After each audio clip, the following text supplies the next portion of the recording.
L'autre jour, je lisais un extrait du livre « Pensée Sade », plus particulièrement l'essai « Sade, l'homme naturel du XIXe siècle ». Jean-Marc Lévent, l'auteur du livre, considère que le marquis de Sade est l'inventeur du réalisme et du naturalisme. J'ai failli m'étouffer en lisant cette phrase en me disant « c'est qu'il ne faudrait quand même pas exagérer ». Le marquis de Sade est l'un des écrivains qui fait le plus couler d'encre. Toute son œuvre est éditée aux éditions de la Pléiade. Il a été décrit comme l'écrivain le plus important de son siècle, encensé par Guillaume Apollinaire. Si Apollinaire le dit, c'est que c'est bien, non ? Il doit y avoir quelque chose au-delà des violences constantes décrites, au-delà de l'horreur que la personne de Sade inspirait à l'époque, qui nous inspire encore aujourd'hui. C'est peut-être, si on force le trait à l'extrême, que la littérature a eu besoin de l'œuvre de Sade pour être ce qu'elle est aujourd'hui, pour progresser, quoi que cela veuille dire pour la littérature. Et d'ailleurs, qu'est-ce que ça signifie pour la littérature, progresser, transgresser ?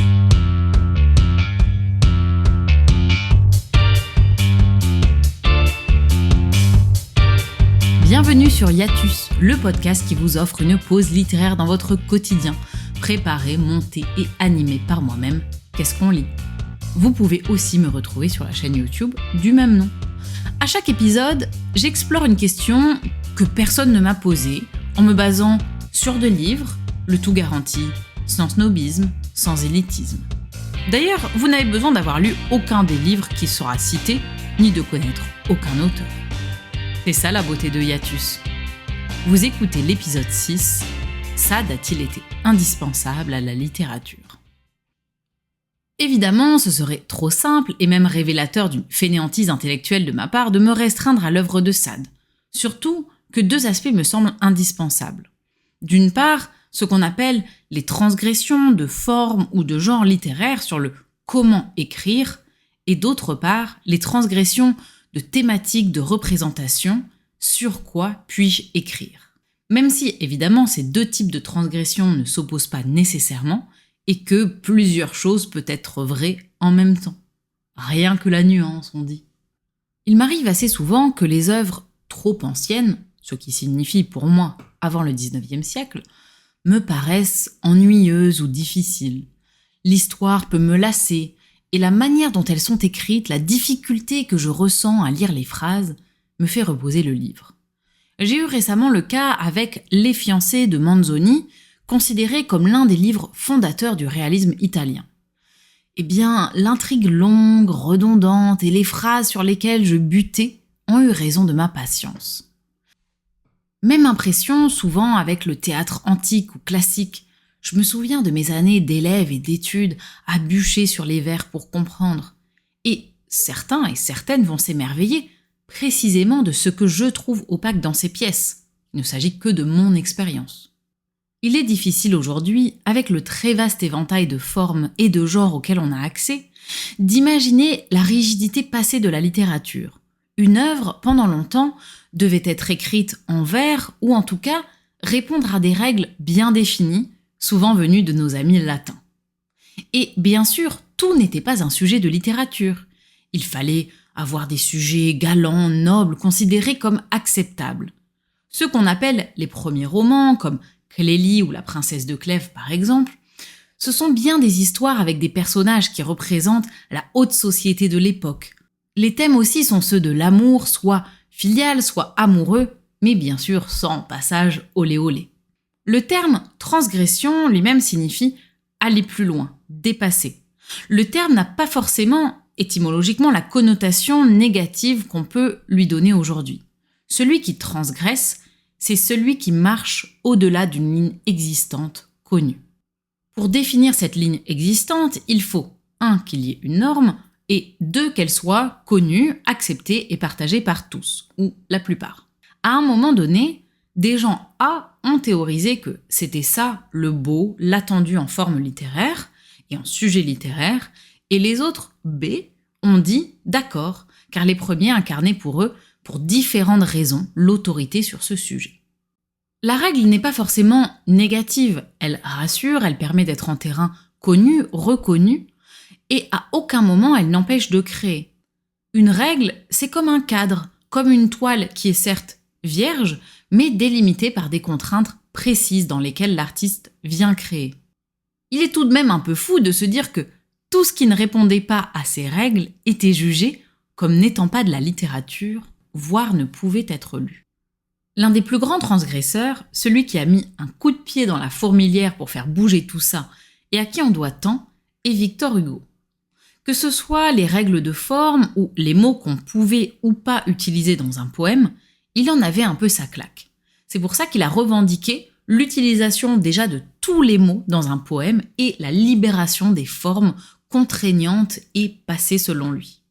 Je fis une tempête au fond de l'encrier, et je mêlai, parmi les ombres débordées, au peuple noir des mots, l'essaim blanc des idées.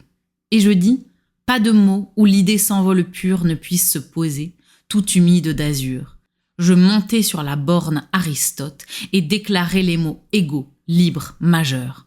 Tous les envahisseurs et tous les ravageurs, tous ces tigres, les huns, les scythes, les daces, n'étaient que des toutous auprès de mes audaces. Je bondis hors du cercle et brisai le compas. Je nommai le cochon par son nom. Pourquoi pas? Le mot odieux, abject, impossible à dire, est cochon. Quand je vous dis qu'on part de loin. Victor Hugo, bien qu'il ne soit évidemment pas le seul, a ouvert la voie aussi à la représentation des classes populaires, car si des thèmes champêtres pouvaient être représentés, c'était plus sous l'angle de la beauté de la nature et du jardin originel, tout ça.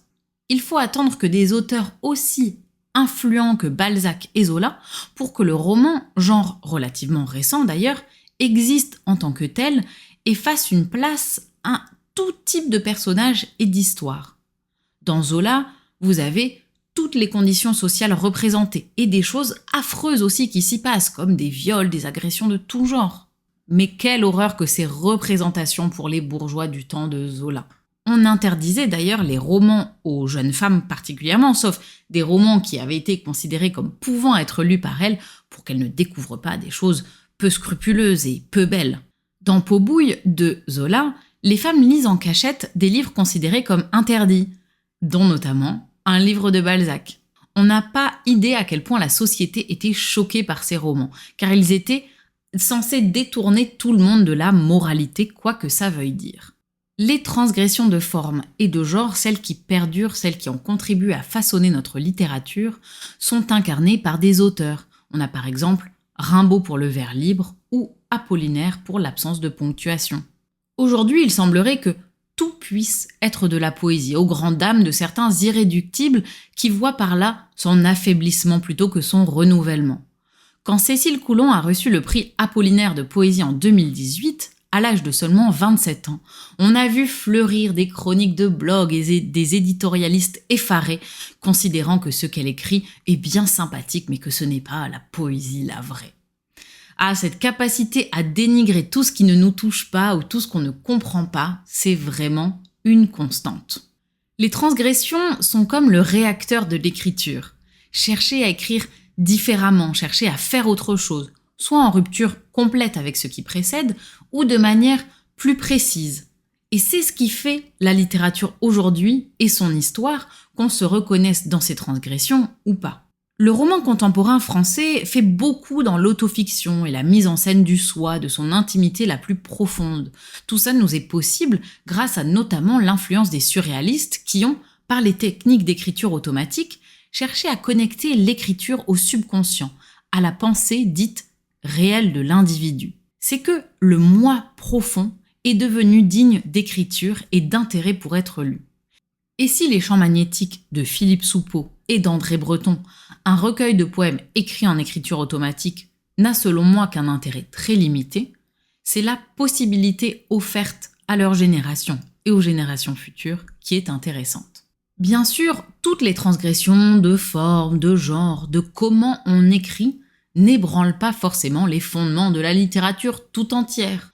Agatha Christie, dans son roman policier Le meurtre de Roger Ackroyd, transgresse quelque chose de fondamental dans le roman policier, qui ne pouvait l'être qu'une seule fois. Je ne dirai pas quoi pour ne surtout pas gâcher le plaisir pour celles et ceux qui ne l'ont pas lu, mais allez-y, foncez, vous ne serez absolument pas déçus. Car oui, mesdames et messieurs, transgresser joyeusement, réinventer les formes littéraires et les sujets. Je sais que ça en fait faire des crises cardiaques à certains, mais maintenant, des livres intègrent des extraits de SMS, de conversations e-mail. Eh bien, tant mieux. Une transgression n'est qu'un passage, qu'un état transitoire. Elle l'est à un moment donné, avant d'être soit oubliée, effacée, ou de devenir une nouvelle norme, et d'être elle-même transgressée dans un cycle qu'on espère infini. Et attention, transgression de forme ou de genre ne signifie pas qu'on écrit mieux ou moins bien aujourd'hui qu'avant. Je n'adhère pas à l'idée de progrès de la littérature. Il y a toujours eu des gens pour critiquer les formes nouvelles. Et si tout ne perdure pas, car tout le monde n'est pas un Hugo ou un Zola, c'est cette recherche de dire, de montrer autrement, de faire autrement, qui est intéressante et qui permet à la littérature non seulement de ne pas être figée et ennuyeuse, mais de refléter et questionner son époque. Bon, dire que la littérature n'est que transgression, que chaque époque et génération se demande comment transgresser, comment faire autrement que la génération qui la précède, c'est la facilité, surtout quand je cite des exemples très acceptés comme Zola, Apollinaire, Hugo. Mais quand on commence à s'intéresser à Sade et globalement aux transgressions d'ordre moral, ça se complexifie un petit peu.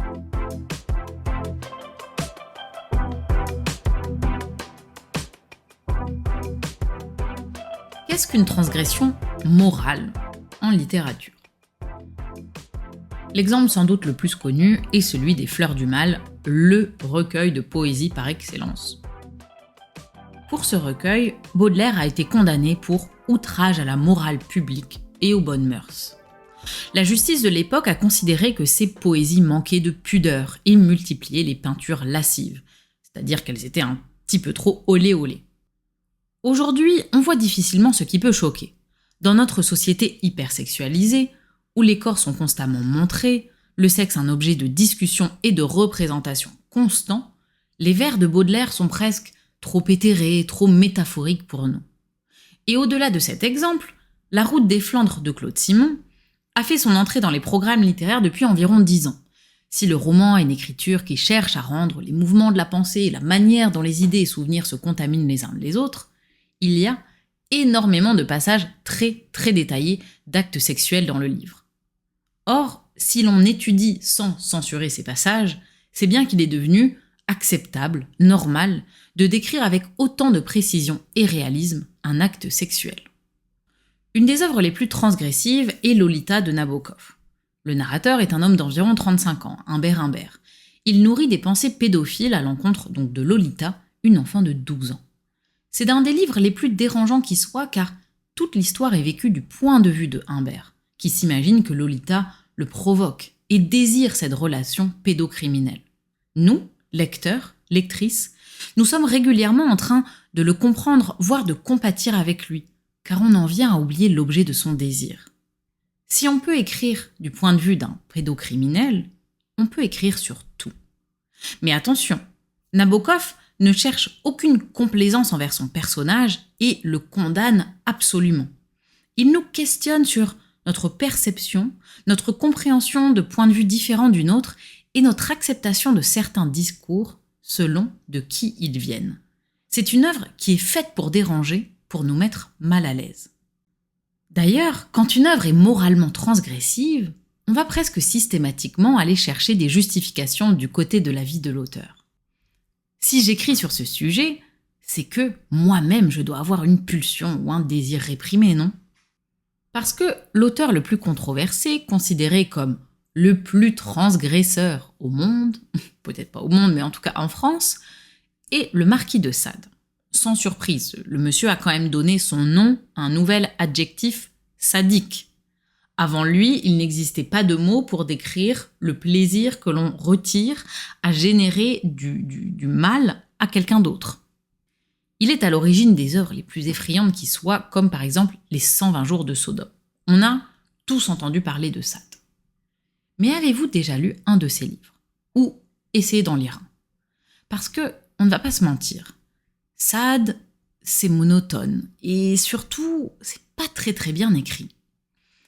L'intérêt de ces livres est limité si ce n'est pour les réflexions philosophico-morales des personnages, Et bien sûr, si l'on apprécie la description de toutes les cruautés et possibilités sexuelles imaginables et non imaginables d'ailleurs. Personnellement, je n'ai aucune fascination pour le mal, pour la cruauté. Je ne fais pas partie de ces gens qui regardent les documentaires ou reconstitutions sur les serial killers. Au contraire, j'ai horreur de ça. Et ça m'empêche de dormir. Donc Sade, ça m'ennuie énormément. Savez-vous à qui l'on doit en majeure partie la place qu'a Sade aujourd'hui dans la littérature ? Le fait qu'il soit édité dans la Pléiade, par exemple. Quelqu'un qui lui a donné sa légitimité littéraire. Guillaume Apollinaire. Il n'était pas le seul à le lire, et peut-être que ça serait arrivé sans lui. Mais disons que normaliser Sade lui a permis notamment de se faire une place de choix en tant que critique littéraire et artistique de son époque, et a donc par là permis à Sade d'être considéré comme un véritable objet littéraire. Ce qui m'a un peu déçu, je dois le dire, c'est que la préface d'Apollinaire sur Sade est au mieux moyenne. C'est plutôt une sorte de biographie pleine de citations et une conclusion du style « to the happy few », c'est-à-dire « seuls les vrais comprendront Sade ». Bon, très bien, merci. Et peut-être qu'Apollinaire m'a aussi un peu énervé car, derrière son parti pris d'encenser, de reconnaître l'œuvre de Sade, une question sous-jacente, personnelle, est là, désagréable. Suis-je moi-même une pudibonde, une bourgeoise lambda, choquée, incapable de comprendre ce que Sade a apporté à la littérature ? Est-ce qu'il y a quelque chose que je ne vois pas, que je ne comprends pas, quand on dit que Sade est le père du réalisme ? Rien de ce que j'ai lu sur Sade ne m'a bien convaincu, car tous les essais semblaient tourner un peu autour du pot, ne pas dire les choses, ne pas accepter l'évidence que Sade, s'il peut fasciner, ne peut pas être un objet d'admiration.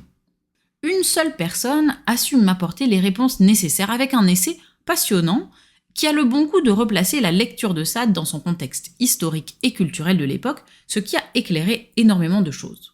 Il s'agit de Simone de Beauvoir dans son papier « Faut-il brûler Sade ?» Je vais donc me baser sur son essai pour résumer les transgressions de Sade au-delà de la seule représentation des crimes et cruautés, même si on va en parler aussi.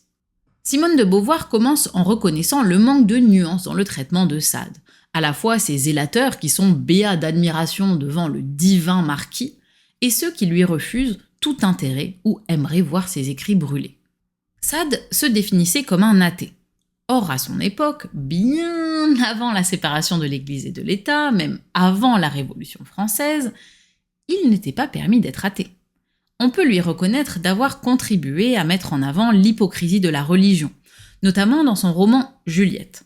À un moment, l'héroïne se retrouve devant le pape Pie VII et lui expose tous les crimes commis au nom de la religion catholique. Et quand il essaye de répondre, elle lui dit « Tais-toi, vieux singe !» Et ça, c'est hilarant. Le marquis de Sade est quelqu'un qui avait décidé que la vie, le mode de vie qui lui était proposé ne lui convenait pas. Et comme il venait donc d'une famille noble, qu'il avait beaucoup d'argent, il a pu faire ce qu'il voulait, entrecoupé de longs passages en prison où il s'est mis à écrire en cachette. Il est même dit que Sade, qui a été enfermé à la Bastille, a contribué au choix de cette prison pour la Révolution française, car il écrivait sur des papiers les mauvais traitements que les prisonniers recevaient et il les jetait par la fenêtre pour que les gens puissent les lire. Il aurait donc contribué à aiguiser la ferveur des manifestants qui ont donc choisi la Bastille lors de la Révolution française, alors même qu'il n'y avait que très peu de prisonniers là-bas. Comme l'écrit Simone de Beauvoir, il a subordonné son existence à son érotisme. Il a été le premier, ou en tout cas celui qui est allé le plus loin, à faire le lien entre sexualité et personnalité. Bien avant Freud donc. C'est peut-être même lui qui a le plus ouvert la voie à la psychanalyse, par toutes les questions qui se posent. Pourquoi ces penchants ? Pourquoi cet attrait des vices pour la souffrance d'autrui ? Il est l'un des précurseurs de la psychanalyse et il fait exister le cœur et le corps sexuel. Il explique ce qui se passe pour les protagonistes, ceux qui étaient du jamais vu. Loin des normes et de l'hypocrisie de son époque, qui prêche la vertu et une moralité qui n'apporte rien, sinon ignorance et souffrance, Sade, dans ses écrits, revendique l'égoïsme le plus total. Seul le plaisir du bourreau compte. C'est pour cela que le meurtre n'a pas vraiment de place dans ses écrits et est plutôt une conséquence qu'une fin en soi. C'est la souffrance de l'autre pour son propre plaisir qui le guide. D'autant plus que la sexualité de Sade n'est pas biologique, individuelle. C'est un fait social. Les orgies criminelles sont collectives. Extrait de l'essai. Sade est le seul à découvrir la sexualité comme égoïsme, tyrannie, cruauté. Dans un instinct naturel, il saisit une invitation au crime. Il prouve que la nature donne les droits d'opprimer, que la nature ne réagit pas face au crime. Quoi que l'on fasse, la nature est indifférente à ce que font les hommes. Et donc, selon lui, les lois aggravent les injustices. Il dénonce l'hypocrisie de la classe bourgeoise qui fait passer ses propres intérêts comme une norme désirable et universelle. Sade a dénoncé passionnément la mystification bourgeoise qui consiste à ériger en principes universels ses intérêts de classe. Aucune morale universelle n'est possible puisque les conditions concrètes dans lesquelles vivent les individus ne sont pas homogènes. Rien n'a de vérité pour moi que ce qui est enveloppé dans mon expérience. Donc, l'expérience d'autrui ne saurait me concerner, et donc ne me dicter aucun devoir. Il refuse de bâtir une éthique sur des notions de réciprocité et d'universalité. Sade, c'est le contre-courant complet de l'humanisme, car il pose la question de pourquoi devrais-je me soucier de l'expérience de mes victimes ? Ce n'est pas mon expérience, je ne la vivrai jamais. Et dans une société idéale, c'est-à-dire absolument égalitaire, Sade, selon lui, aurait le droit de vivre sa vie et ses vices comme il l'entend. Tout le monde effectivement ne serait pas comme lui, il reconnaît être l'exception et certainement pas la norme, mais il considère qu'une société égalitaire ne le jugerait pas pour ses penchants et le laisserait les vivre. En conclusion, Simone de Beauvoir écrit « C'est trahir Sade que de lui vouer une sympathie trop facile. Sade a vécu jusqu'à la lie le moment de l'égoïsme, de l'injustice et du malheur. Il a donné une place à la sexualité, par le vice, certes, mais en ce sens, il a ouvert une nouvelle voie. » Et d'ailleurs, on remarquera que Sade, dans ses écrits, ne transgresse que le quoi, c'est-à-dire le sujet, l'exploration du vice le plus absolu, du mal le plus absolu. Mais il écrit avec les formes littéraires éprouvées de son temps. Il veut être compris. Et il parle pour cela d'une voix monotone qui nous ennuie la plupart du temps. Mais il a projeté hors de lui ses fantasmes dans ses écrits. Bon, ça fait beaucoup. Mais ce qui est intéressant, c'est que, déjà, si les écrits de Sade datent de la fin du XVIIIe siècle, sa redécouverte date surtout du début du XXe siècle, avec Apollinaire, les surréalistes, mais aussi jusqu'à Simone de Beauvoir, milieu-fin XXe siècle. En fait, ces transgressions et représentations, les réflexions que Sade propose, sont un terreau indispensable pour les réflexions sur la censure, la liberté d'écriture du XXe siècle. Quelque part, le travail critique autour de l'œuvre de Sade a déjà eu lieu. Il a déjà joué son rôle, certes pas à son époque, mais il a contribué à faire sauter les codes de morale bourgeoise de l'époque. La question se pose de est-ce qu'on a encore beaucoup de choses à apprendre et à découvrir de son œuvre, à part dans cette lecture historique que nous propose Simone de Beauvoir. Car tout son essai m'a convaincu d'une chose. Il est plus intéressant de lire les critiques de Sade que de lire Sade lui-même. Beauvoir ne décortique pas seulement une lecture de son œuvre, elle nous le replace dans les rouages de la société de son temps. Elle nous fait prendre Sade dans toute sa globalité. Et c'est ça qui est intéressant aujourd'hui. Car le constat, pour moi, est celui-là. Les transgressions de Sade sont de l'ordre du passé. Elles ne nous concernent plus et ne sauraient avoir une place de choix dans nos réflexions sur ce qu'on peut ou ne pas écrire. Car aujourd'hui, plus personne ne remet en question le fait qu'on puisse décrire des scènes sexuelles, des scènes de sévices, de crimes, de meurtres. Ils sont omniprésents dans la littérature. Les transgressions de Sade ne sont plus pertinentes pour nous aujourd'hui. La question de « faut-il brûler Sade ?» a déjà été posée, et si chacun est libre de rouvrir un débat vieux d'au moins un siècle, porté en flambeau par Apollinaire donc, je trouve plus intéressant de savoir quelles sont les nouvelles frontières aujourd'hui, et de laisser Sade dans le passé.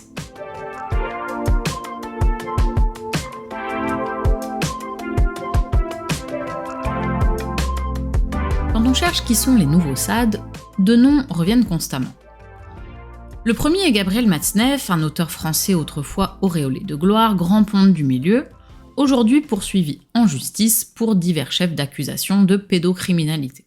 Tous ces livres racontent des histoires plus ou moins autobiographiques sur des détails de ce qu'il appelle ses aventures avec de très jeunes enfants, filles et garçons, en France comme à l'étranger. Tout cela était connu du milieu littéraire et largement accepté, comme l'a dénoncé Vanessa Springora, une de ses victimes, dans son livre Le consentement. Voilà, comme Sade, Matzneff écrit sur ses penchants sexuels, qui s'avèrent être de la pédocriminalité. Il écrit quand même des choses comme le fait que les jeunes enfants à qui il fait découvrir la sexualité devraient lui être reconnaissants. Bon, je m'arrête là parce que c'est trop grave, mais renseignez-vous si vous en avez envie. Et n'oublions pas que Matzneff a eu le prix Renaudot pour un essai qu'il avait écrit sur la pédophilie, car tous les membres du jury, globalement, étaient ses amis, et ils étaient tristes pour lui car ses livres ne se vendaient plus très bien. La pédophilie, est-ce la dernière barrière ? Non pas que Sade n'ait pas déjà ouvert la voie, à la fois dans sa vie personnelle et dans ses écrits, bien sûr. À la différence d'un Nabokov dans Lolita, Matzneff écrit pour se justifier, pour crédibiliser ses actes et les enrober d'un vernis d'intellectualité, de réflexion sur la sexualité, la liberté. Il veut décriminaliser la pédophilie, un mot qu'il n'aime pas d'ailleurs. Et il y a une vraie complaisance avec l'homme, avec l'écrivain dans le milieu littéraire, dont ne disposait pas Sade à son époque. Sade n'était pas du tout considéré comme normal, ses écrits étaient choquants, il a fait de la prison. On a des lettres de gens qui demandent à ce qu'on l'enferme sans aucun contact avec l'extérieur, qui dit qu'il est dangereux. Et lui-même se savait particulièrement singulier. Il ne cherchait pas à faire de sa vie et de ses penchants la règle. À aucun moment, il ne disait que ses victimes devaient lui être reconnaissantes. Il s'en fichait de ses victimes. C'est une différence majeure et Matzneff a tout simplement commis des crimes. L'autre écrivain qui revenait souvent était sans surprise Houellebecq. Dans son dernier livre, en tout cas dernier au moment où je fais cet épisode, Sérotonine, des scènes atroces sont décrites. La découverte par le personnage principal d'une vidéo de sa compagne qui se livre à des actes sexuels avec un chien, ou encore le visionnage de vidéos pédopornographiques, le tout dans moult détails. Tout cela pour que l'on compatisse avec un homme perdu, dépressif, dans un monde atroce d'une violence inouïe. Avant que les curieux porte-drapeaux du « on ne peut plus rien dire ouin ouin » ne s'agitent, soyons d'accord sur une chose. Ces livres existent, ils sont publiés, ils ont été encensés, reconnus par des prix, par le milieu littéraire. Aucun de ces livres n'a été condamné pour outrage à la morale ou censuré. On n'a jamais pu autant tout dire, autant tout écrire qu'aujourd'hui. Alors, des Matzneff, des Houellebecq sont-ils des transgresseurs ? Est-ce qu'ils vont plus loin ? Car attention, il ne faut pas confondre la transgression au fait de tout simplement écrire sur des sujets moralement répréhensibles, choquants, voire carrément illégaux et passibles de prison. Ce genre d'écrivain, qui se plaît à décrire des scènes d'oppression, à rentrer dans des détails d'une précision effroyable sur des meurtres, des viols et j'en passe, incarne le summum du règne de la nouvelle norme bourgeoise, blanche, hétérosexuelle et patriarcale. Oui, ça fait beaucoup, mais c'est exactement ça. Aujourd'hui, il ne transgresse plus rien. Bah non, ça existe déjà, ça a déjà été écrit. Je suis moi-même l'héritier du marquis de Sade, peuvent-ils dire. Mais l'argument du « ça existe déjà » doit être retourné contre eux. Justement, ça a déjà été écrit. Dans une société 1000 fois plus contraignante qu'elle ne l'est aujourd'hui. Vous ne transgressez donc plus rien. Qu'est-ce que ces représentations apportent ? Et on ne questionne pas assez, à mon sens, la possibilité de ces représentations et qui elles blessent, ce qu'elles entérinent, sous prétexte à la fois que c'est possible et, évidemment, sous le flambeau de la liberté d'expression. Vous connaissez peut-être le théorème dont le nom m'échappe, qui dit que plus on a des discours extrêmes, présents et récurrents sur la place publique, plus la moyenne de l'acceptable se déplace vers ces extrêmes. C'est exactement ce que permet ce genre d'écrit. Ces écrits sont le système, la barre du « ce sur quoi on peut écrire » a été déplacée, et sans surprise, ils ne font que reproduire les systèmes de répression et d'oppression qui existent déjà et qui leur permettent à eux et à eux seuls cette liberté. Les œuvres transgressives d'aujourd'hui, alors quelles sont-elles ? Peut-être celles qui remettent en question le statu quo, qui disent ce qu'on ne pouvait pas dire jusqu'à présent ? La vraie transgression n'est pas celle de Vanessa Springora qui, par son courage, a contribué à mettre au jour les mécanismes de l'emprise, la vulnérabilité des jeunes personnes face à des prédateurs comme Matzneff, a créé une réflexion sur justement l'emprise. car transgresser est trop associé à choquer la morale, dans le sens aller plus loin dans la représentation d'actes sexuels ou de crimes. Au contraire, on a atteint comme une saturation. Il est, à mon sens, temps de passer à autre chose. Et ça ne signifie pas une pudibonderie choquée ou bourgeoise, justement, de la part de ceux qui veulent passer à autre chose. Les transgresseurs, qui sont-ils? Ceux qui réinventent des formes littéraires, sans nul doute, en incluant par exemple des SMS. On pense à Homo sapiens de Nivia Corneliussen, une autrice groenlandaise, mais aussi qui inclut d'autres identités, une autre manière de montrer, de représenter, de dire.